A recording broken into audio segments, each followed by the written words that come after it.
The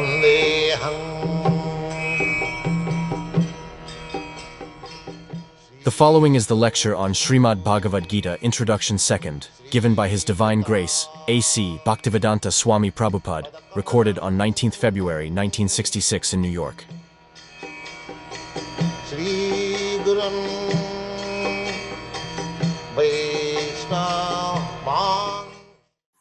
Therefore, we shall find in this Bhagavad Gita that the complete whole comprising the supreme controller, the controlled living entities, the cosmic manifestation, the eternal time, and the activities, all of them are completely explained.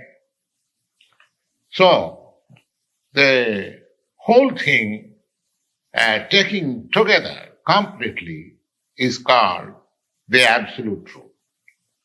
The complete whole, or the Supreme Absolute Truth, is therefore the complete personality of Godhead, Sri Krishna. As we have explained, that the manifestations are due to his different energies, and he is the complete whole. The impersonal Brahman is explained in the Bhagavad Gita that impersonal Brahma is also subordinate to the complete person. Brahmanaham pratishtha. Impersonal Brahma is also, the impersonal Brahma is more explicitly explained in the Brahma Sutra as the rays, as there is the rays of the sunshine, sun planet. Similarly, the impersonal Brahma is the shining rays of the Supreme Brahma, or the Supreme Personality of God. Therefore, impersonal Brahma is incomplete realization of the absolute complete whole, and so also the conception of Paramatma. These things are also explained. Purushottam Jo. When we shall read the chapter of Purushottam Jo, it will be seen that the Supreme Personality, Purushottam, is above the impersonal Brahma and partial realization of Paramatma. The Supreme Personality of Godhead is called Satchidananda Vigraha. In the Brahma Samhita, the beginning is started like this. Ishara Parama Krishna Satchidananda Vigraha Anadi Radi Govinda Sarvakarana Karana. Govinda, Krishna, is the cause of all causes. He is the primal Lord. So, the Supreme Personality of Godhead is Satchidananda Vigraha. Impersonal Brahman realization is the realization of his Sat part, eternity. And Paramatma realization is the realization of Satchit, eternal knowledge, part realization. But realization of the personality of Godhead as Krishna is realization of all the transcendental features like Sat, Chit and Ananda in complete Vigraha. Vigraha means form. Vigraha means form. Abhaktam bhaktimapannam mannati mavabuddhaya. People with less intelligence, they consider the Supreme Truth as impersonal. But he is a person, he is transcendental person. This is confirmed in all Vedic literature. Nitya, Nityanam, Chetana, Chetananam, So, as we are also persons, individual living beings, we are persons, we have got our individuality. We are all individual. Similarly, the supreme truth, the supreme absolute is also the ultimate issue. He is a person. But realization of the personhood of Godhead is realization of all the transcendental features like Sat, Chit, and Ananda in complete Vigraha. Vigraha means form. Therefore, the complete whole is not formless. If he is formless or if he is less in any other thing, he cannot be complete whole. The complete whole must have everything within our experience and beyond our experience. Otherwise, he cannot be complete. The complete whole personality of Godhead has immense potencies. Parasa Shakti Vividhaiva Suyate. That is also explained in Bhagavad Gita. How he is acting in different potencies. This phenomenal world, or the material world, where we are now put, is also complete by itself, because Purnamidam, the 24 elements of which, according to Sankhya philosophy, the 24 elements of which this material universe is a temporary manifestation, are completely adjusted to produce complete things which are necessary for the maintenance and subsistence of this universe. No extraneous effort by any other unit is required for the maintenance of the universe. He has his own time fixed up by the energy of the complete whole, and when the time is complete, these temporary manifestations will be annihilated by the complete arrangement of the complete. There is complete facility for the small complete units, namely the living entities, to realize the complete.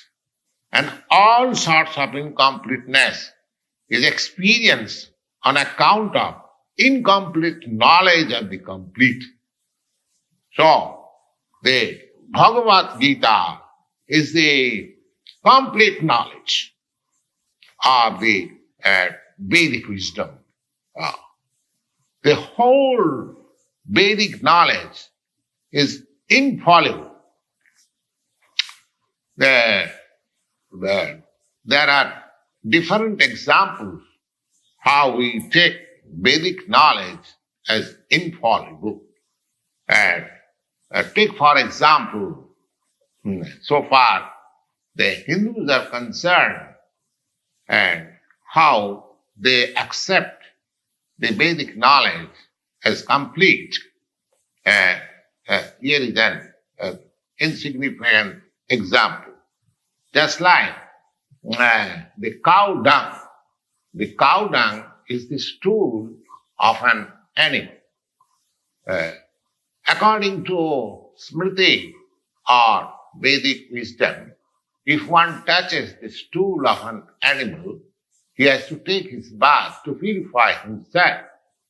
But in the Vedic scriptures, the cow dung is stated as pure. Rather, impure place or impure things are purified by touch of the cow dung. Now, if one argues how it is that in one place it is said that the stool of the animal is impure, in another place it is said that the cow dung, which is also the stool of an animal, it is pure. So it is contradictory. But actually, it may appear to be contradictory, but because it is Vedic injunction, And therefore, for our practical purposes, we accept it. And by that acceptance, we are not committing mistake.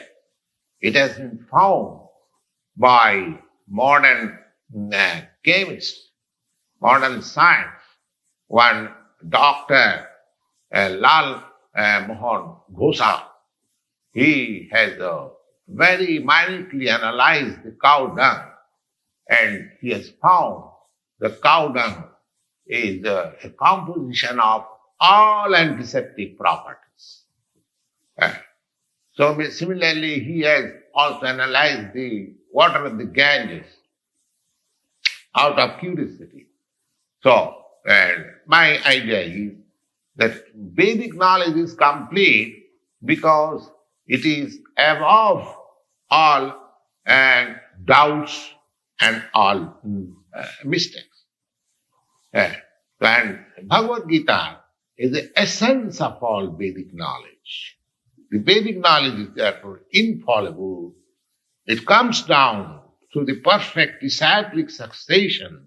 Therefore, Vedic knowledge is not a thing of research. Our research work is imperfect because we are searching everything with imperfect senses. Therefore, the result of our research work is also imperfect. It cannot be perfect. We have to accept the perfect knowledge. The perfect knowledge is coming down, as it is stated in the Bhagavad Gita. Just we have begun. Evang parampara prartham imang rajul. We have to receive the knowledge from the right source in a disciplic succession of spiritual masters, beginning from the Lord Himself. The Bhagavad Gita is spoken by the Lord Himself, and Arjuna, the student who took lessons of the Bhagavad Gita, he accepted the whole story as it is, without any cutting. That is also not allowed. That we accept a certain portion of Bhagavad Gita and reject another portion, that is also not accepted. We must accept the Bhagavad Gita without interpretation, without any cutting, and without our own whimsical participation in the matter, because it should be taken as the most perfect Vedic knowledge. The Vedic knowledge is received from the transcendental sources because the first word was spoken by the Lord Himself. The word spoken by the Lord is called apaurusia, or not delivered by any person of the mundane world who is infected with four principles of imperfectness. A living being of the mundane world has four defective principles of his life, and they are: one, that he must commit mistake; two, he must be sometimes illusion; and three, he must try to cheat others; and four, he is endowed with imperfect senses. With all these four principles of imperfectness, one cannot deliver the perfect form of information in the matter of all-pervading knowledge. The Vedas are not like that. The Vedic knowledge was imparted in the heart of Brahma, the first created living being, and Brahma, in his turn, disseminated the knowledge to his sons and disciples as they originally received from the Lord. The Lord being Purnam, or all perfect, there is no chance of his becoming subjected to the laws of material nature. One should therefore be intelligent enough to know that except the Lord, nobody is the proprietor of anything within the universe. That is explained in the Bhagavad Gita. Aham sarvasya prabhu, matta sarvam pravartati, iti matya bhajanti mam, buddha bhavo samandita. The Lord is the original creator. He is the creator of Brahma. He is the creator, that is also explained. He is the creator of Brahma. In the 11th chapter, the Lord is addressed as Proprietorship, because Brahma is addressed as Pitamaha, the grandfather. But he is the creator of the grandfather also. So, nobody should claim to be the proprietor of anything, but he must accept things which are set aside by the Lord as his quota of maintenance. Now, there are many examples how we have to utilize the allotment of the Lord. That is also explained in the Bhagavad Gita. Arjuna, he decided in the beginning that he should not fight. That was his own contemplation.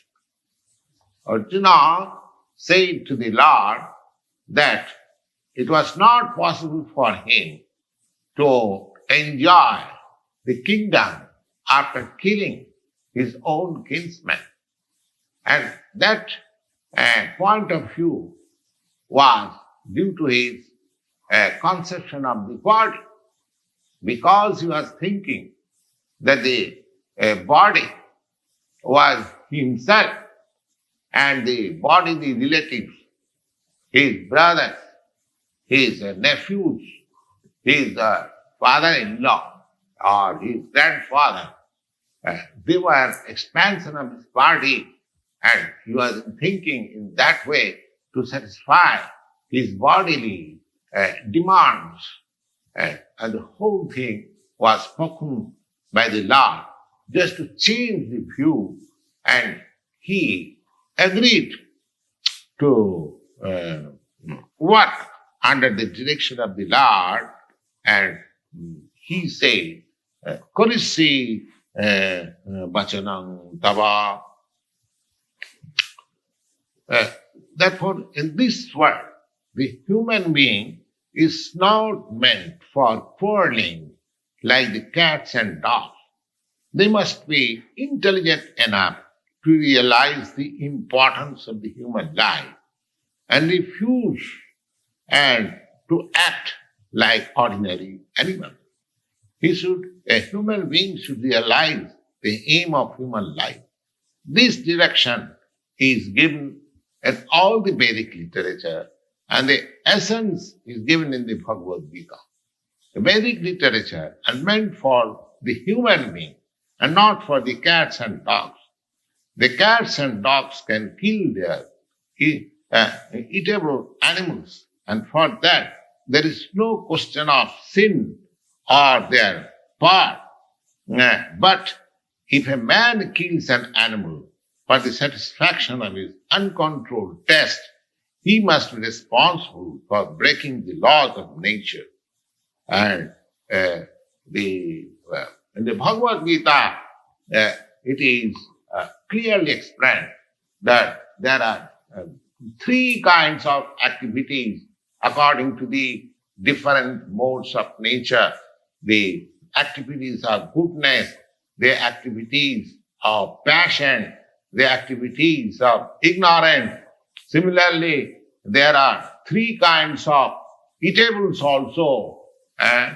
Eatables in goodness, eatables on passion, eatables on ignorance. They're all clearly described. And if we properly utilize the instructions of the Bhagavad Gita, then our whole life will become purified and ultimately we shall be able to reach the destination. Jadgatyana nivartanti tadhama paramam. That information is given in the Bhagavad Gita. That beyond this spiritual material sky, there is another spiritual sky that is called Sanatana sky. In this sky, this covered sky, we find everything temporary. It is manifested. It stays for some time, gives us some byproduct, and then it becomes dwindling and then vanishes. That is the law of this material world. You take this body, you take a fruit or anything, what is created here, it has got its annihilation at the end. So, beyond this temporary world, there is another world for which the information is there. The parastasmatu bhava anya. There is another nature which is eternal, sanatana, which is eternal. And the jiva, jiva is also described as sanatana. Mami mansa jiva bhuta jiva loka sanatana. Sanatana. Sanatana means eternal. And the Lord is also described as sanatana in the 11th chapter. So, because we have got intimate relation with the Lord, and we are all qualitatively one, the Sanatana-dharma and the Sanatana Supreme Personality and the Sanatana living entities, they are on the same qualitatively plane. Therefore, the whole target of Bhagavad Gita is to refine our Sanatana occupation, Sanatana, that is called Sanatana-dharma, or eternal occupation of the living entity. We are now temporarily engaged in different activities, and all these activities being purified. When we give up all these temporary activities, sarva dharman parityajya, and when we take up the activity as deserved by the Supreme Lord, that is called our pure life. Therefore, Sanatana-dharma, as mentioned above, that the Supreme Lord is Sanatana, and the transcendental abode, which is beyond the spiritual sky, that is also Sanatana. And the living entities, they are also Sanatana. So association of the Sanatana Supreme Lord, Sanatana living entities in the Sanatana eternal abode is the ultimate aim of human form of life. The Lord is so kind upon the living entities because the living entities are claimed to be all sons of the Supreme Lord. This Lord declares, Sarvajonishu kaunteya sambhavanti murtaya. Every type of living entity, there are different types of living entities according to their different karma. But the Lord claims that He is the Father of all living entities. And therefore, the Lord descends to reclaim all these forgotten, conditioned souls back to the Sanatana-dharma, the Sanatana sky, so that the Sanatana living entity may again reinstall in a Sanatana position, in eternal association of the Lord. He comes himself by different incarnations. He sends his confidential servitor as sons or associates or acharyas to reclaim the conditioned souls, and therefore Sanatana-dharma does not mean any sectarian process of religion.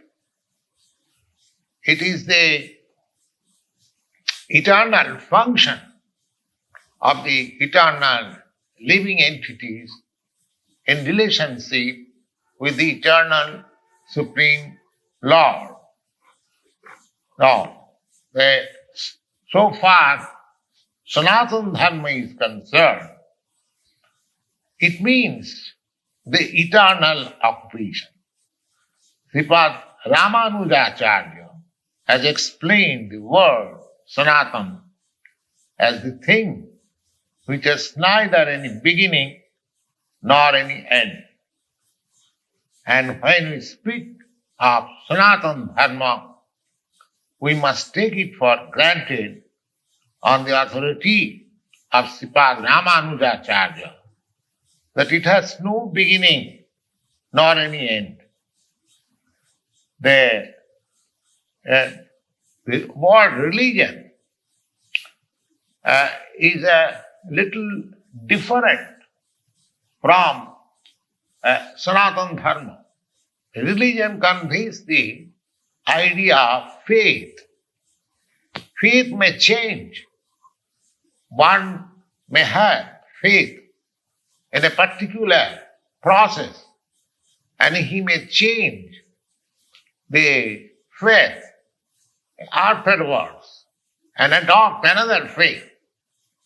But Sanatana-dharma means which cannot be changed. It cannot be changed. Just like the water and liquidity. Liquidity cannot be changed from water. Heat and fire. Heat cannot be changed from fire. Similarly, the eternal function of the eternal living entity, which is known as Sanatana-dharma, cannot be changed. It is not possible to change. We have to find out what is that eternal function of the eternal living entity. When we speak of Sanatana-dharma, therefore, we must take it for granted on the authority of Sripad Ramanujarya that it has no beginning nor any end. The thing which has no end, no beginning, must not be any sectarian thing or limited by any boundary. When you hold on the conference on the Sanatana-dharma, people belonging to some of the non-eternal religious faith may wrongly consider it that we are dealing in some sectarian thing. But if we go deep into the matter and take everything in the light of modern science, it will be possible for us to see Sanatana-dharma as the business of all the people of the world, nay, all the living entities of the universe. Non-Sanatan religious faith may have some beginning in the annals of the human society, but there cannot be any history of the Sanatana-dharma because it contains to remain with the history of the living entities. So far, living entities are concerned, we find it from the authority of the Shastras that the living entities have also no birth or death. In the Bhagavad Gita, it is clearly stated that the living entity is never born, nor does it ever die.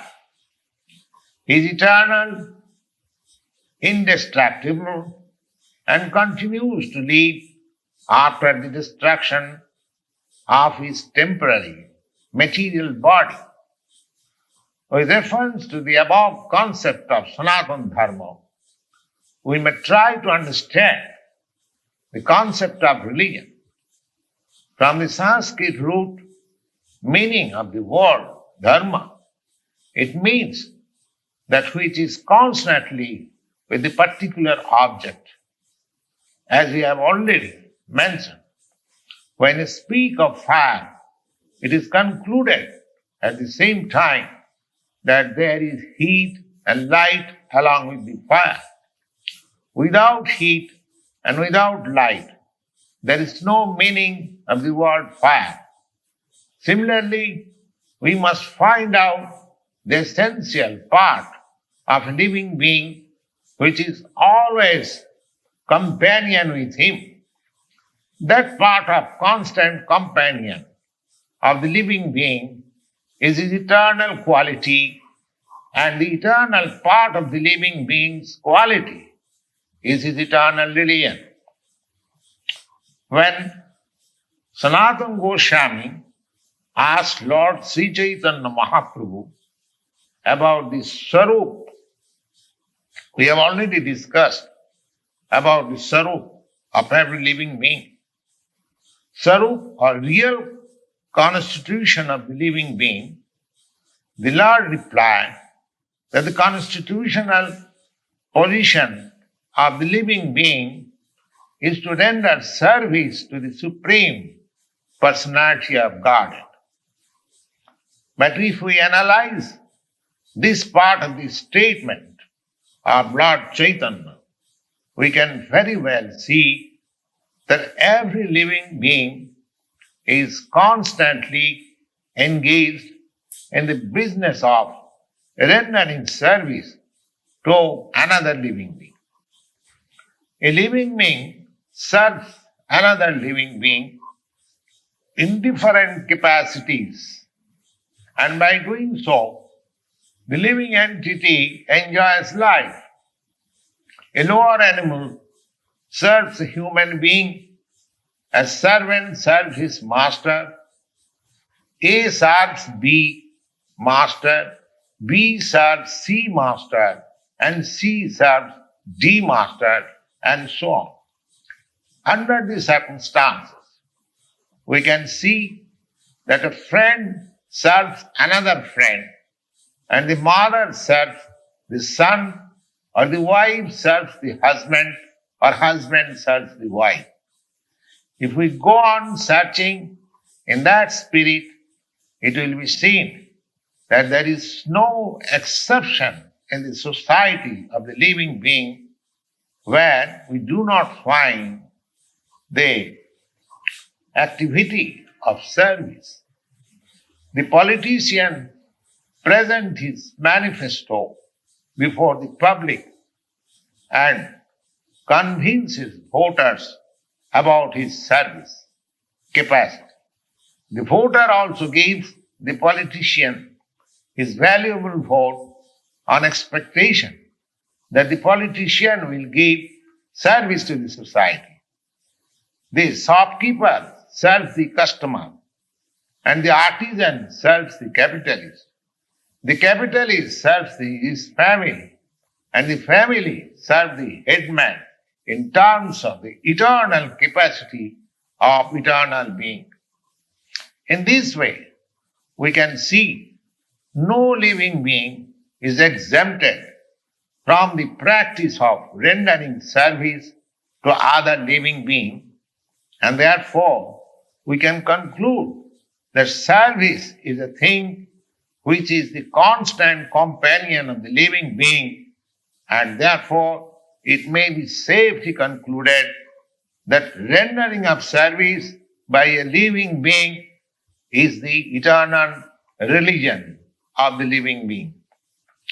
When a man professes to belong to a particular type of faith with reference to the particular time and circumstances of birth, and thus one claims to be a Hindu, a Muslim, a Christian, Buddhist, or any other sect and a subsect, such designations are non-Sanatana-dharma.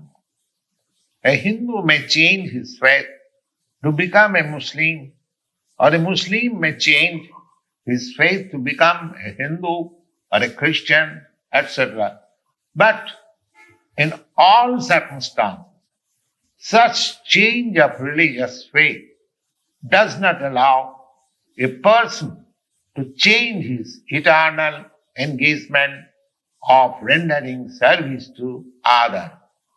A Hindu or a Muslim or a Christian, in all circumstances, he is servant of somebody, and thus to profess a particular type of faith is not to be considered as Sanatana-dharma, but the constant companion of the living being, that is rendering of service, is the Sanatana-dharma.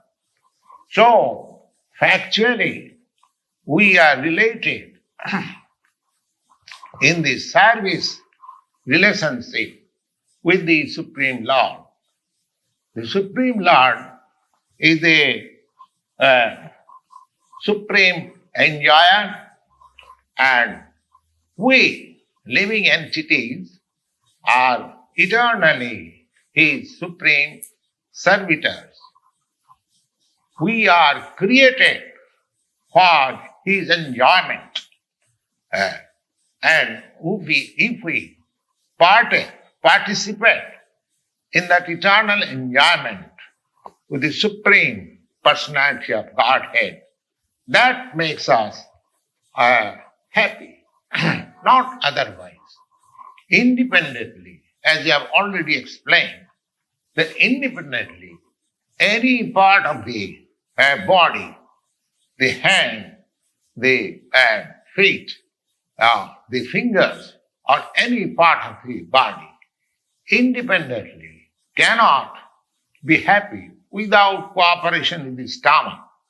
Similarly,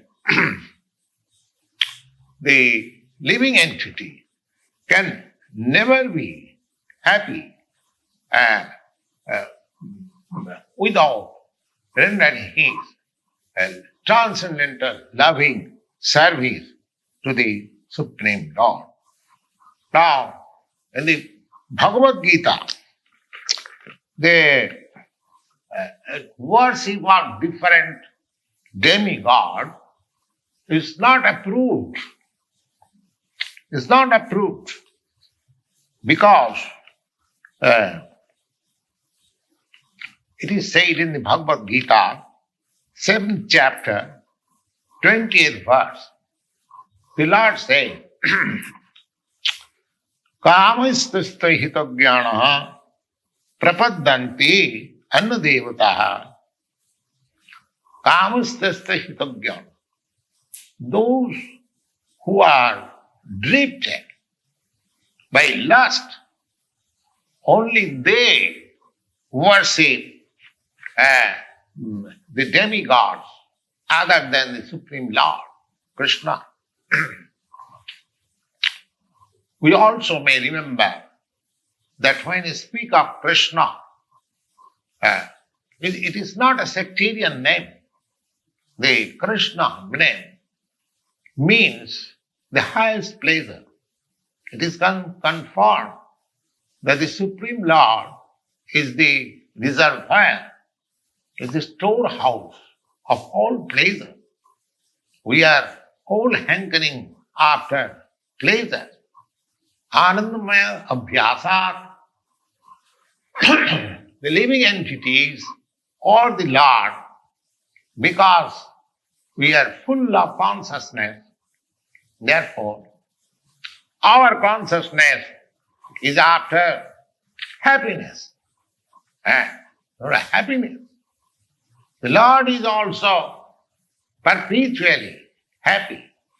And if we associate with the Lord, cooperate with Him, take part in His association, then also we become happy.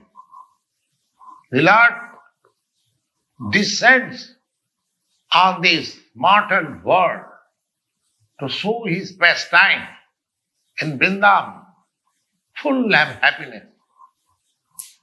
When Lord Sri Krishna was in Vrindavan,